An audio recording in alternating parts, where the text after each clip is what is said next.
तो क्वेश्चन ये है कि बदला लेना चाहिए या नहीं लेना चाहिए। और डेली स्टोइक में 13 अक्टूबर के लिए बोलता है कि revenge is a dish best not serve. अब इससे पहले कि आप बोले कि यार क्या बकवास कर रहे हो, थोड़ा सा रुक जाओ, क्योंकि ये कुछ और बोल रहा है जो समझना जरूरी है। ऐसा समझिए कि किसी ने आपको रूडली ट्रीट किया, कोई इसलिए प्रमोट हो गया क्योंकि आपने बहुत ज्यादा मेहनत की थी और वो सारी के सारी वाहवाही लूट के ले गए, और आपको ऐसा लगता है कि आपके साथ में गलत हुआ है। और ये बहुत ज्यादा नेचुरल है सोचना कि हाँ यार दुनिया ऐसे ही काम करती है, और जिस दिन मेरी बारी आएगी ना उस दिन मैं देख लूंगा। और जो सबसे ज्यादा कॉमन है, जो एक सिनेरियो की तरह आप बार बार अपने दिमाग में चलाते रहते हो, कि जिस दिन आप पावरफुल हो जाओगे उस दिन फिर आप उस इंसान के साथ ये कर दोगे, वो कर दोगे, या आप उसको बताओगे कि आप जीत गए। पर सवाल हमें ये पूछना है खुद से अपनी जिंदगी के बारे में कि ये जो टाइम पीरियड है, तो ऐसा समझ लीजिए कि आप हो किसी पिक्चर के हीरो जो आज से 10 साल के बाद बदला लेने वाला है। लेकिन ये जो 10 साल है इसमें क्या आप अपने अंदर ही जलते रहोगे, और क्या ये आपके लिए बेनिफिशियल है? देखो, दिमाग को कभी भी अगर मनाना हो या कुछ समझाना हो ना,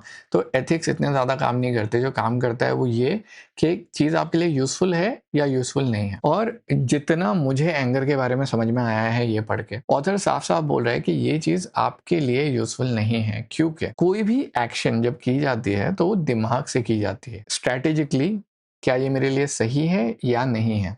लेकिन जब हम गुस्से में होते हैं, एंगर में होते हैं, तो कहीं ना हम उस स्ट्रैटेजी को छोड़ देते हैं और हमारा डायरेक्ट थॉट प्रोसेस ये होता है कि बस चीज कर देनी है, क्यों करनी है वो हम नहीं सोचते। अब in the heat of the moment अगर कोई चीज नेसेसरी थी, आपने कर दी, बहुत अच्छी बात। लेकिन अगर आप ये सोच रहे हो कि मैं एक पॉइंट ऑफ टाइम पे करूंगा, तो उसको प्लान बना के रखने में कोई हर्ज नहीं, लेकिन उसको अपने अंदर समाने देना और फिर उस चीज में कुड़ना, हमको उसके बारे में बात करनी है। अगर ये समझ गया तो फिर बाद में आप क्या करोगे क्या नहीं करोगे वो बात की बात है। अब अगर आप रिवेंज के बारे में ऐसा सोचे कि चलिए आपको रिवेंज इस तरह से लेना है कि सामने वाला जो बना था आपके साथ में, हो सकता है बुरा इंसान हो या कुछ भी हो, पहला पॉइंट ये है कि आपको उसके जैसा नहीं बन। और अगर आप सामने वाले के जैसे नहीं बनते हैं, क्यों नहीं बनना? क्योंकि एक बैटल में अगर आप सामने वाले से लड़ रहे हो और आप उसी की टीम से खेलो तो फिर प्रॉब्लम हो जाता है। तो जब हम ये बोलते हैं कि तू गुंडा है, मैं तुझसे बड़ा गुंडा हूँ, वेरी गुड, लेकिन आपने इस रास्ते में खुद को भी तो कम कर ही लिया ना। क्या होगा अगर उस इंसान को आप अपना फैन बना पाओ, कि सामने वाले ने आपके साथ बुरा किया है, आप देख रहे हो सामने वाले ने आपके साथ बुरा किया, आपको समझ में आ रहा है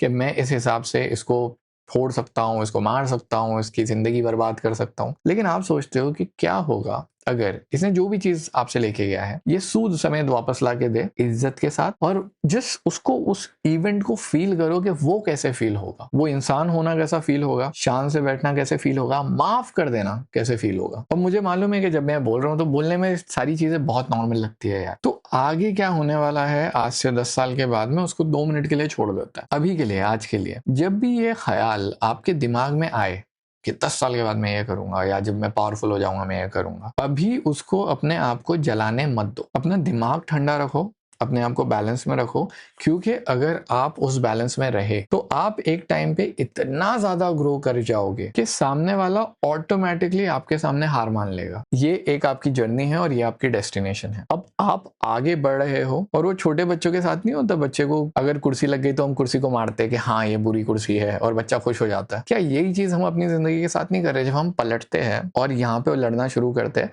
जबकि अगर हम चलते रहते तो हम यहाँ तक पहुंच जाते हैं या इसके आगे पहुंच जाते हैं। सो द पॉइंट है कि बाद में आपको क्या करना है वो मैं नहीं बताऊंगा, क्योंकि मुझ में भी इतनी पावर नहीं है कि बाद में मैं इंसान को माफ करूं। आज के लिए, आज का जो पूरा दिन है, जब भी दिमाग में ये ख्याल आया कि मैं इसका ये कर दूंगा वो कर दूंगा, छोड़ दो। आज के लिए छोड़ दो, कल कल कर देना जो करना है। आज के लिए सिर्फ इतना सोचो कि बॉस मेरे सामने ये काम है और मुझे ये इतने अच्छे तरीके से करना है कि मैं इतना बड़ा इंसान बन जाऊं कि जब वो आदमी मेरे सामने आए वो मुझसे हेल्प मांगे और मैं उसकी हेल्प करके उसको शर्मिंदा करूं। ये हमारी पावर। जो हो गया छोड़ दो, जो होने वाला है वो तो होने वाला है। हम तब तक रहेंगे नहीं रहेंगे क्या पता। आज के लिए अपना दिमाग ठंडा रखते हैं, आज के लिए आराम से काम करते हैं। इसलिए नहीं कि उसको हार्म नहीं पहुंचाना है हमें, इसलिए क्योंकि हमको खुद को हार्म नहीं पहुंचाना। हमको पीछे पलट के लड़ना नहीं है, हमको आगे बढ़ते रहना। और आज आपके लिए क्वेश्चन है कि कभी भी रिवेंज ने कोई भी चीज बेहतर किया है?